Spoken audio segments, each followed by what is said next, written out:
What's like your advice to a guy who's whatever? He could be coming out of university or in his 30s, but he's like looking for a little direction. How do you start off, get centered to become successful? Get money, get big. Like what would you tell them?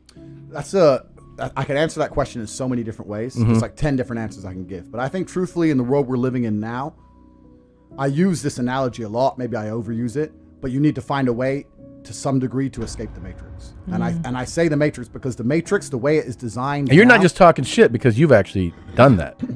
I've escaped the matrix. Yeah. I've literally escaped the matrix in nearly every form. So any form of oppression no longer applies to me. I can't be canceled. No, I can say what I want.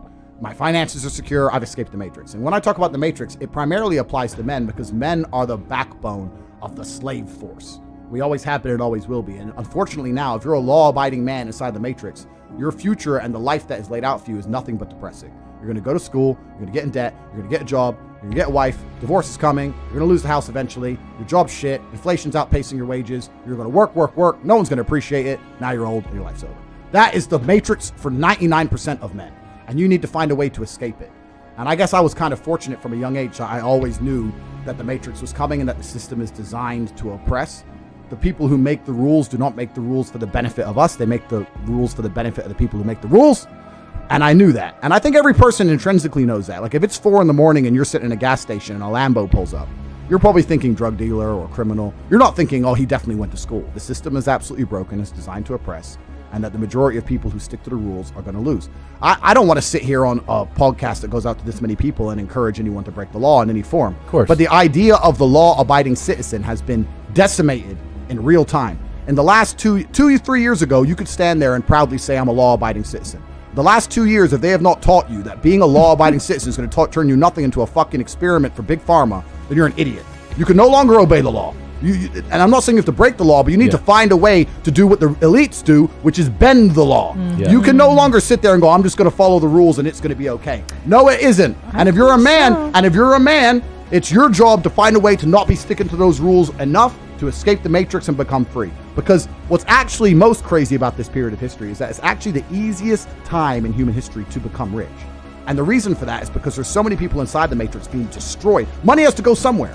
I've made so much money during COVID, it's absolutely incredible, right? Yeah. And a whole bunch of people got lucky. I've always been disciplined with myself because I've always lived a disciplined life. I lived in a disciplined household. Like there was no such thing as I don't want to. So even now, if I wake up and I don't want to do something, I don't need someone to tell me to do it because I'll do it anyway. I mean, who wants to run a marathon? Nobody. Who wants to do that? You just do it, don't you? Because, it's the thing you're going to have to do, and you have to blood, sweat, tears, blah, blah, blah. So, yeah, I was growing up in a very disciplined household, and I think it's absolutely the best thing that ever happened to me.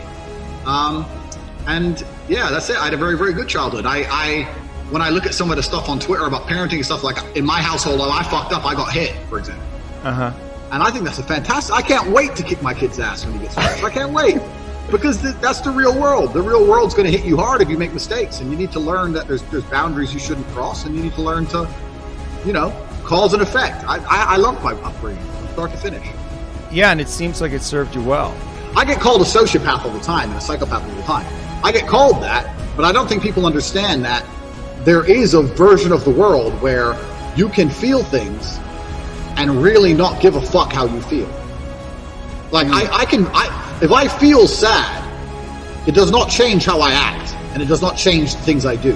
If I don't feel like going to the gym, I go to the gym. If I don't feel like working, I will still work. I lived in a world for 15 years where I didn't feel like fighting because my nose was broken, but I had to fight anyway. Mm-hmm. So a lot of these people come up to me and they say, oh, but I feel this way. I don't put a huge amount of importance on emotions. It's not that I don't feel them. It's that I don't think they have much to do with anything at all. If I wake up in a happy mood and I have a business to run and females to cater for and things to do, if I wake up in a sad mood, I have the same shit to do. I'm going to get it done. So where's the importance of it? People always say, oh, I wish I had something to work on. You could work hard on anything. It can be the most jackass thing. You can work hard on, I don't know, fucking whittling twigs. But if you truly work your ass off, it's difficult for it to have a negative impact on your life. It's hard to say, I'm working my ass off for X and it's made my life worse. You know, you're not doing anything, and you're asking the question, hoping I'm going to give you some magical answer that's going to allow you to be motivated forever. But motivation isn't real. Everyone says this. Motivation is not real. Discipline's real. I do not feel like training, but I still train because I'm a disciplined individual. You don't get to go through life only doing the things you. This once again ties into your network, the people around you, everyone else around you. When you say you feel a certain way, if they don't check you, then why are you hanging around with them? Facts. If you're going to sit there and go, I feel sad, and your friend's going to go, oh, bro, you feel sad, man? Sorry to hear that, bro. It's hard to be sad, bro. You sad, bro? Oh, we're sad too, bro. I was sad last week. What the f***'s wrong with you? I can't even, Tristan, I feel sad. Like, shut up. My boys around me, there is no weakness in my circle. Yeah. You need to create your reality. So you got to keep this in mind. I'm tired of hearing guys message about how they feel. I don't feel motivated. I don't feel. Feel. Leave the feelings to the girls, right? That's what they do. We act. We're men of action. We get things done. So the world got built. All of it. All the men who built the skyscrapers felt scared. They did it anyway. You need to become a man of action. Stop worrying about how you feel and start worrying about what you're supposed to be doing.